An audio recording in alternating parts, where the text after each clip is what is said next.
Are you here to help find the baby Saurians? And I'm Toba. You must be the helpers that we've been waiting for. It's nice to meet you too, but we're just passing through. Oh, but Uncle Sanka said he was gonna send some of his friends over to help us. You sure he didn't mean you?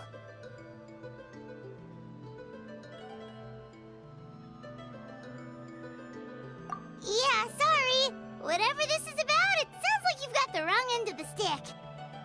Wrong end of the stick? Darn it! We've been tricked, Huni. I should have known that Glasses Guy was a con artist. What are we supposed to do about the baby Saurians now? Time's running out. It's okay, Huni. Don't worry.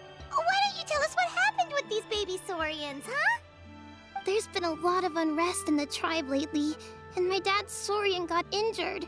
Her name's Nana, and she has 3 little babies. After what happened to Nana, her babies were so scared that they ran off and hid. I'm really worried about them, so I decided to go look for them. If Nana is your dad's Saurian, why isn't he the one looking for them? My dad's one of the elders, so he's busy getting ready for Turnfire Night. It's a really important ceremony, more important than this, anyway. I'm not supposed to be out here either, but I snuck out without telling him. I didn't think it would take very long, but then that guy we ran into made us tell him loads of stories, and it wasted so much time. Yeah, he was so selfish. He doesn't have a heart. It's all right. Don't let him get to you. We're here now, and we'll help you, because we care a lot, don't we, Traveler? They should be. I already managed to find their tracks, and it seems like they're hiding on the cliff.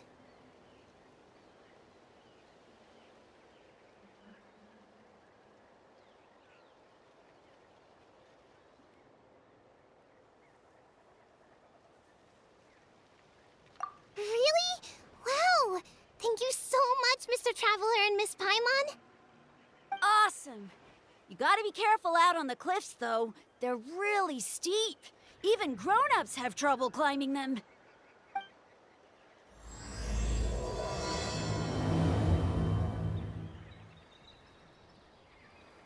Uni said the baby Saurians are on the cliff, so let's find a way up.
I still have a lot to do at the guild. How about you take a rest while I go back?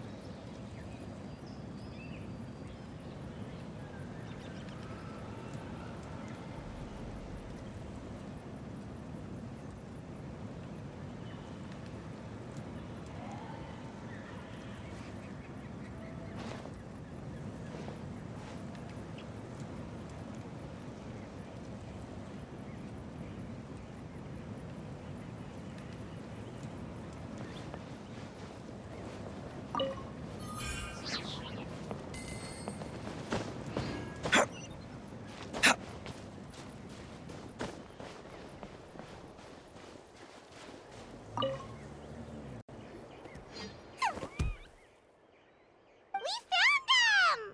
Wait, but what's that other... A how? Well, if it isn't the gruesome twosome who wormed their way into our servant circle of friends. Still awestruck from the last time we met? Would that be why you hastily scrambled up here to pay your respects the moment you saw us? I suppose we can't blame you. Such is the spell that our majesty casts on our minions. Very well. You heathens leave us no choice. The almighty Dragon Lord, Kahula shall grant you the audience that you seek. Come, pucker up. You may now kiss our feet. Wait, aren't you like Kenichi's sidekick? What the heck are you going on about? You're somehow managing to be even more annoying than the last time we met. Silence! Who are you calling sidekick? We are the Dragon Supreme, sovereign ruler of the Nation of Flame. We shall have you know that last time, were it not for Kenichi's earnest pleading on your behalf, you would have received not a single word of mercy. Oh, come on. You talk big, but Kenichi clearly has you under lock and key.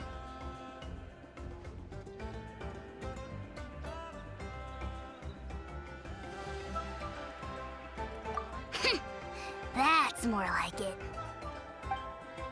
If you must know, our humble servant begged us to investigate an abyss incident near Huitztlan, and we chose to grant his request. Abyss incident? See this little lizard? Its mother, a medium-sized lizard, came under the influence of abyssal power. In her confusion, she attacked my servant's tribe, then assailed her own offspring. Yikes. So how is she doing now? She was but a lowly bug fighting against the power of the abyss. Naturally, she has departed for the Night Kingdom. Such a fragile creature. Apparently, she ended her struggle by leaping from a cliff. Leaping from a cliff? My dear anemic flying ant, as addled with questions as your head may be, please keep them to yourself and wipe that absurd expression off your face. We are the almighty Dragon Lord Kahula, not a wish-granting fountain. Anemic flying ant? You!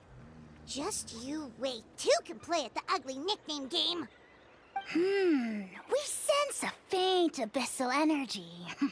An evil sorcerer must be lurking nearby, but they are well hidden. If you encounter any suspicious outlanders, be sure to give them a robust interrogation.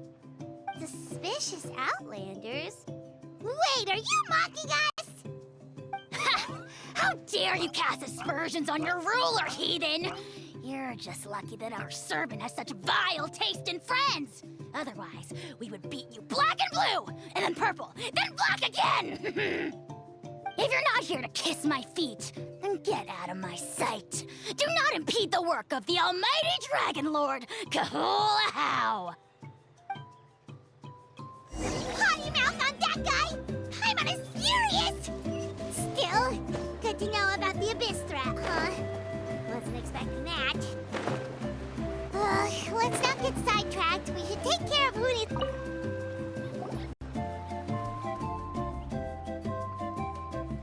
Wow, you're back already? That was so fast. I'm so glad that the baby babies are all right. Thank you both so much. Now we can finally go home and stop worrying about them. You're welcome. Piece of cake! You're not from Natlan, right? Because your clothes look different than ours. Hey, you must be tired after all that climbing. You should come take a rest at my house.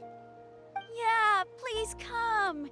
I promise you'll get a big Scions of the Canopy welcome.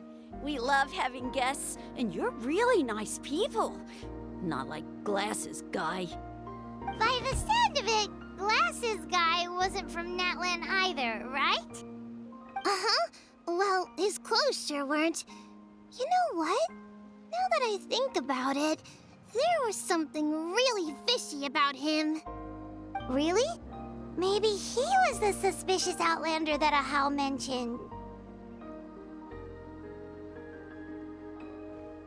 Sure, if you're interested.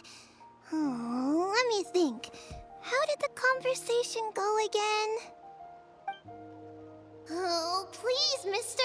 I've told you so many stories already. When are you gonna help me find the baby Saurians? Just one more story. One more, I swear.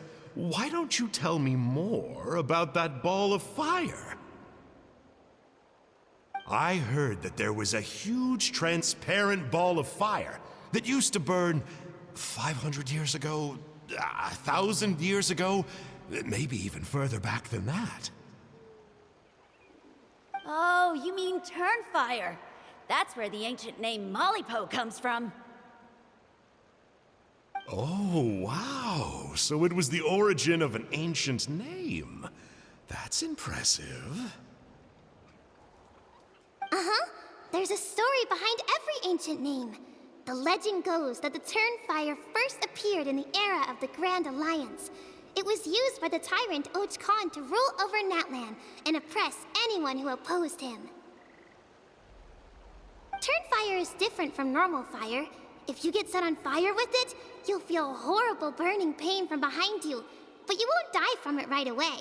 And whatever you do, you mustn't turn back to look at it. Why? What happens if you turn back? As soon as you turn around, poof! You get burned to a crisp. Well, good golly gee. I mean, it's one thing to singe someone's clothes, but burning people alive? That is a big no-no in my book. Right? How nasty is it to burn someone from behind and not even let them turn around to look? Och Khan really was an evil tyrant. Yes, shocking behavior. Now, let me guess. Eventually, a valiant hero came to save the day? That's usually how these stories go. Good guess, Uncle Glasses. Seems like you really know your stuff. The hero was called Yupanqui. He's the ancestor of our tribe. Yupanqui was friends with Och Khan the tyrant, and also Shibalanke, the first Pyro Archon. He was working as an ordnance officer for the Grand Alliance at the time.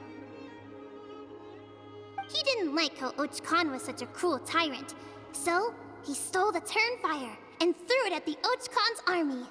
The soldiers couldn't defend against it, and they all got turned to ash. And that's how our ancestors set our people free.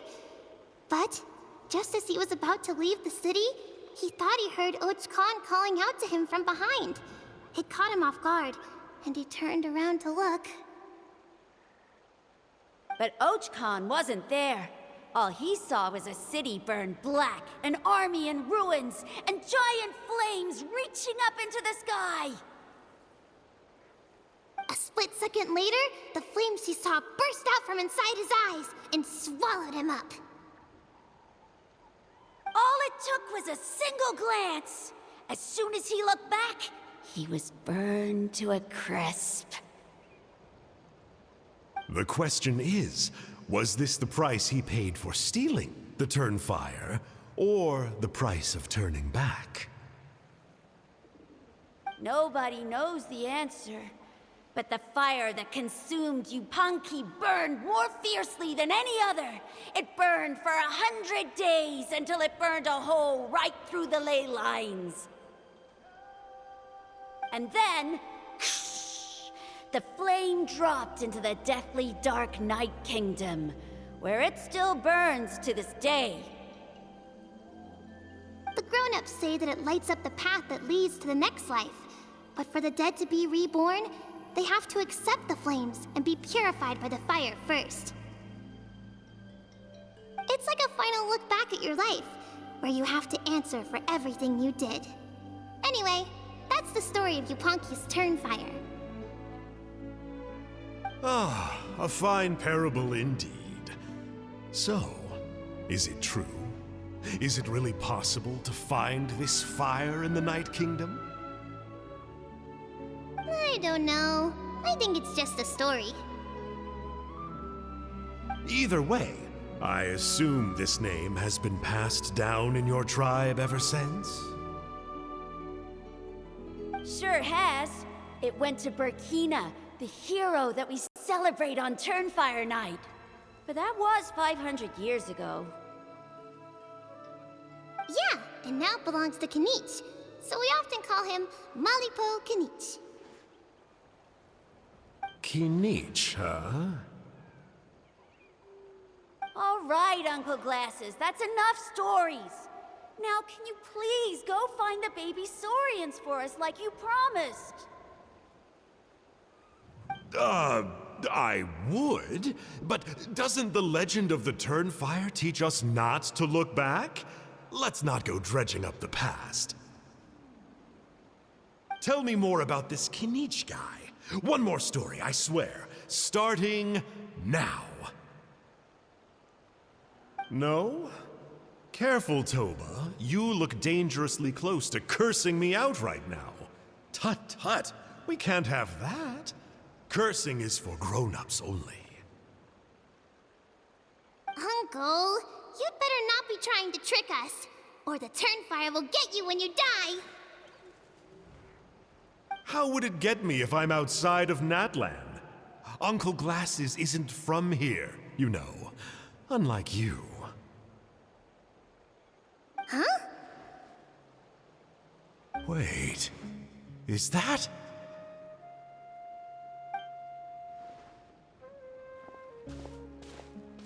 All right, kiddos. I'm a man of my word. 2 of my friends are on their way here, and, yeah, they'll help you out on my behalf. Work them like dogs, okay? That's what they're here for. Don't go easy on them just for my sake. Really? Well, first, can you tell us your name? We met at the foot of this cliff, so beneath the peaks, let's go with Sanka. Seriously? If you don't believe me, turn around and see for yourselves. They're right behind you. Huh? Where? Oh, wait! Uncle Sanka! Where did you go? Yeah, definitely a fishy character. It sounds like he was digging for info about the ancient names. Yeah, and not only that, but he betrayed us too. He'll pay for this. All he got out of us was some stories, though. What's the worst that could happen? Traveler, maybe we should go tell Kanich about this. Ahau says he's investigating it, but he's a bit of a loose cannon. We probably shouldn't take him at his word. Huh? You know Kanich? Not very well, but we have met him before, and one time we had a meal together. Oh man, I'm so jealous. I never even spoken to him. He's so cool. He's the Saurian hunter, and he has a really awesome ancient name. Me neither. I don't think my dad really likes him, though. He always tells me to stay away from him. Probably because of that little creep he always hangs out with. He's nasty, and he's so full of himself. Oh, the creep who calls himself Kahul Ahau? Yeah, we've had the pleasure of meeting him too. He sure loves pushing people's buttons. Exactly. I don't know why Kenichi partnered up with him. Why didn't he pick me instead? Uh-oh! Huni, look how late it is. We've been out way too long. We better get home now or we'll get yelled at. Oh, yikes. You're right. Okay, well, this path here leads to our settlement. If you decide to visit, remember to come to my house. If there's anything you need, my dad can help get it for you. Hope to see you soon. We gotta run. Bye for now.